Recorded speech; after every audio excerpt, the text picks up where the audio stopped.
had, and I had a lot of questions. I wanted to know the answers behind 9/11. I wanted to know the answers behind Boko Haram. I wanted to know the answers behind hijab, because I hated hijab.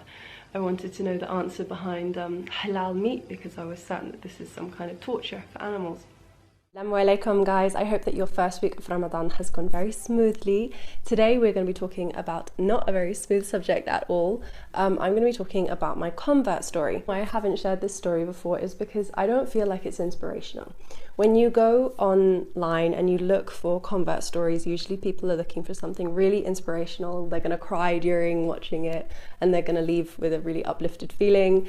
I can't really promise any of that. Don't expect some kind of magical story like I walked into the masjid and I saw a light shining down on the Quran and I suddenly was a believer. Like it didn't happen that way. It was slow and it was long, and it's been going on, for the last 7 years, I guess. So yeah, this is a story. So from a very early age, I remember not believing in God and being quite certain about that. I was exposed to religion in the sense that people around me were religious, but, in a very Church of England kind of way, in a very I've mentioned it before, in the UK, we tend not to speak about religion. It's on a range of subjects that we don't tend to talk about in very polite society, it's not like for polite conversation, because people can get heated and get emotional about it and things. So maybe that's an aspect of it, but I wasn't exposed to very direct people practicing religion. So there's a difference between having faith and then actually practicing religion. But when I was very young, I remember going to Sunday school, maybe when I was like 4 or 5 years old. We have this thing in the UK, Sunday school tends to happen after the church service. You go along to the church as children and you learn, basic stories from the Bible. And I remember going along to that and really liking that they gave out sweeties while we were having the lessons and things. But I also remember kind of feeling quite strongly that I didn't believe what they were telling me is to be true. And, I might have been influenced, I don't remember, but I might have been influenced by other children telling me, oh, God doesn't exist or something like that. But as far as I'm aware, it came from me. And then later on, when I was in primary school, I remember saying to my mum that I wanted to get christened, because I wasn't christened. I wanted to get christened. Mum was quite surprised by this because, I think maybe she knew how I felt about God or religion and things. But she was happy with that and she was supportive, and she kind of said, well, why? What's brought this on? Why do you want to be christened? And I said, well, because I'm the only one at school who isn't. And that was kind of like, I said it and I realized that wasn't a very good reason to become christened. So we didn't get me christened.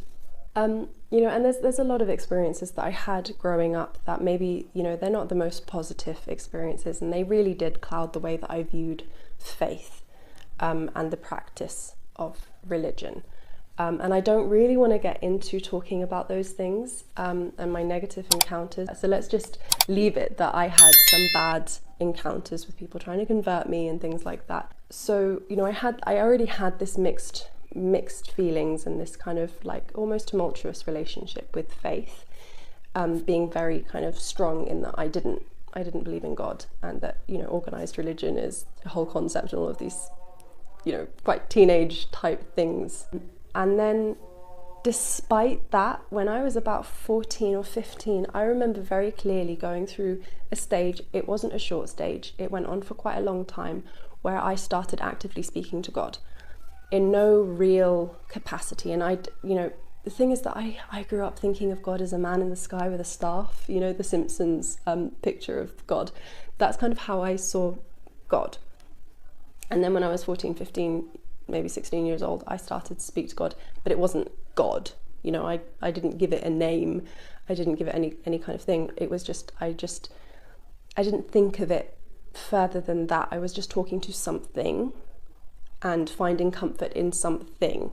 And I was kind of interested in pursuing that, but I didn't really know how to.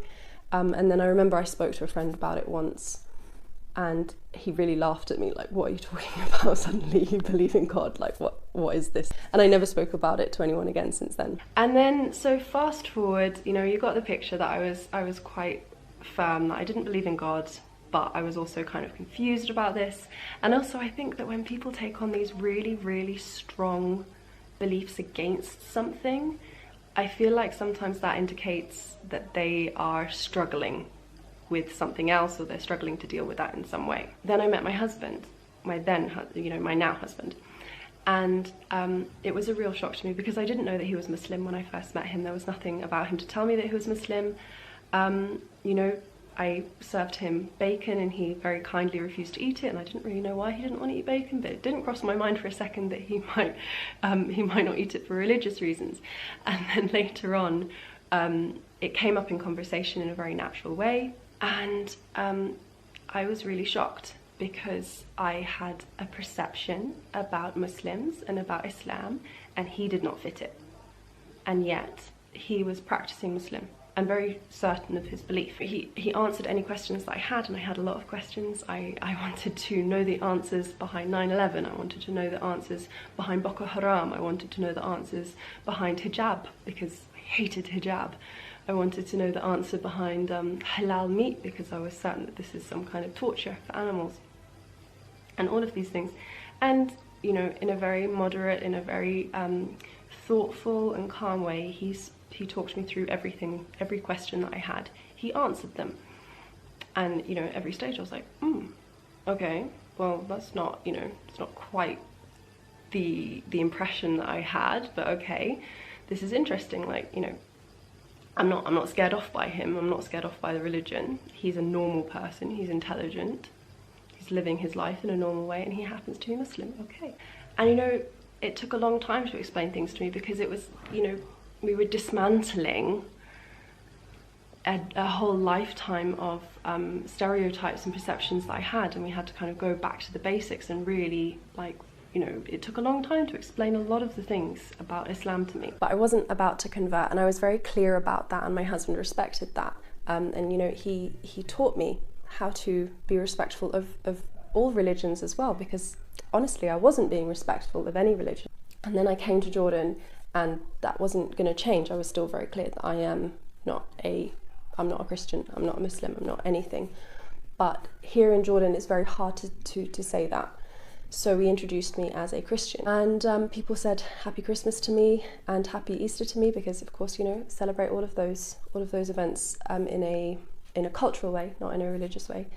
And I said Happy Eid to them, and everyone was very respectful, and, you know, it was all very kind of, it was just a lot of mutual respect. But the thing that changed, so the next thing, you know, the first thing was meeting my husband, and then the second thing was that once I was in Jordan and I was surrounded by people practicing faith, whether Christian faith or Muslim faith, because I was at the time, the first few years that I worked here in Jordan, that I lived here in Jordan, I worked for a Christian organisation.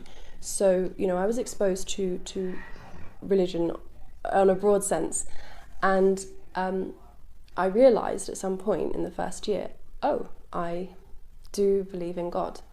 But it wasn't, you know, it was just that I believed that there is a God, and it didn't go further than that. And I decided, you know, I have to pursue learning about religion because I'm in a religious country, and because I have married a religious man, and I'm surrounded by people who practice religion. So I started. If we were going to start a family, then I needed to be respectful of my children as well, and, you know, be as knowledgeable as I could for their sakes. Even though at the time I still had this really quite immature notion that we wouldn't raise our children with any faith, that they would choose their faith when they grew up and they were old enough to make a decision for themselves, because I didn't want to brainwash our children or something like that. You know, when I look back at that, and I think it's so funny, because it was such a kind of immature way of looking at faith, and it just really showed that I didn't understand what it is to have faith and to practice religion. So I continued reading the Quran over this period of time, even though being very, very clear that I wasn't converting or anything like that. And, you know, I think one of the things with my conversion story is that every stage in this story is punctuated by me overcoming some disbelief that I had. So the first one was God. The first one was, I realizing I believe in God. The second one was like, okay, well, do I believe in Jesus? Do I believe in the Prophet Muhammad? Do I believe in, and like this. And when I confronted myself with this question, do I believe in the Prophet Muhammad? I said, no, I don't believe. And I had to put a pin in that and come back round to it, because I couldn't get my head around it. He was new to me and I didn't know him. And it actually, as it turns out, so my first step was believing in God. The final step, I went through all of these different steps. The final step was me realizing, I believe in the Prophet Muhammad. And I just think that that's really beautiful, that the first step was punctuated by God, and the final step was punctuated by the Prophet, and everything else that came in between was kind of, it was just like filler material or something. So, the second thing, I had to come across like angels. Well, I was like, well, I don't really believe in angels. And then I started to read about angels and learn about jinn, and learn as much as I could and put it into different contexts and use different sources. And in the end I was like, okay, I believe in this. And then every step was like that. But this was a period, this went on across 7 years. So every time I came up against a point that it didn't work in my head, I couldn't agree with it, or I just couldn't understand it, then I would go away and I would learn about it. And this is how I learned not just to accept the faith on behalf of the people around me and respecting the people around me, but I saw the beauty in it, and it was that it made sense. So in hindsight, this wasn't just a process of me learning about a faith in an academic kind of sense. This was a process of me dismantling everything that I knew about the world and myself, not just Islam, not just the stereotypes I had about Islam and Muslims. It was about dismantling everything that I knew and learning everything afresh. And I look back on it and I'm really, it was a huge thing going through that. And it was emotional turmoil, and it wasn't all highs. It wasn't this beautiful thing like walking in the masjid and seeing the Quran glowing and saying La ilaha illallah. It wasn't as simple as that. It was punctuated by so much struggle and so much learning and so much effort. And I had to visit all of these places in my mind that were uncomfortable, and I had to go through all of these different changes and just revisit all of these different things. And it wasn't inspirational, it was slow, and it was quite arduous.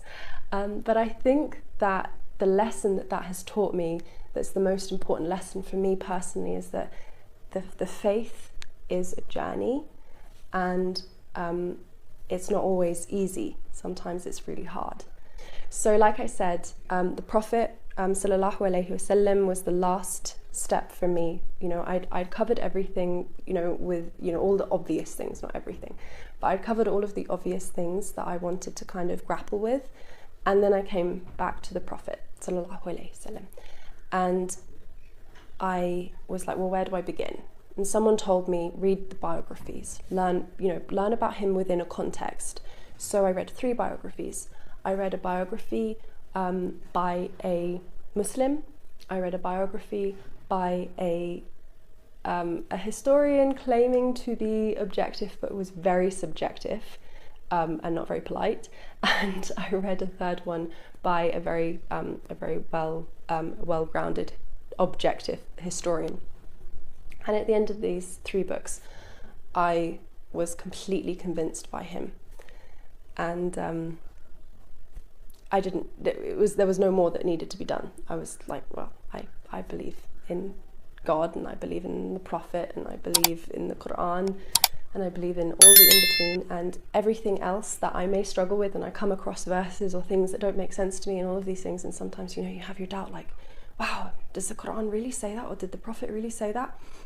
And then you go away and you read about it and you learn and you put it in context, and it's just a really beautiful thing. And you're you're never going to finish this journey. You know, during this period, Islam, the word itself, transformed from being synonymous with terror and oppression, women's oppression especially, to the reality, which is that it's synonymous, well, no, it literally means peace. And the funny thing is that it really appealed to this hippie side of me from my childhood, and this very loving side of me that I don't really tap into very much. So while I've become increasingly conservative and increasingly, you know, rational and logical during this process, I've also really tapped into all of these really loving hippie things that my mother tried to instill in me. You know, these feelings that I've always had about loving the world and loving the earth and all of these things. It all fits together really, really beautifully with my perception of Islam and the way that I want to practice Islam. So I think that it's just really beautiful because it's so complex that you can hold these two things that you might think of as being antithetical, like really loving, really beautiful feelings, and very logical and very practical things as well. So yes, I was convinced, and it was around Christmas 2019 that I finally said the words out loud to my husband. It had been, you know, going around in my mind a lot. I had to come to terms with it myself. It was a huge change to go from really not believing in God at all, and then identifying completely as a Muslim. So eventually I came out and I told my husband, and he was so shocked. He just didn't expect it at all. He thought all of the research that I had been doing was purely for the kids' sake. I don't think that he thought for a minute that I was actually in the process of converting. So yeah, when people say like, oh, you converted for your husband, it's really, it couldn't be further from the truth. But essentially that is my story. There's a lot more to be said and there's a lot more in between, but that's basically the bare bones of the story. And I know that I've rambled on a lot, and I know that my audio hasn't been recording for the whole thing, so fingers crossed this isn't going to be terrible audio for you. But yeah, that's the end. So I hope that this was interesting for you in some way. And inshallah, I want to talk a little bit more about this throughout Ramadan, inshallah. Yeah, so I hope that you're having a good Ramadan Kareem, and ma'a salama.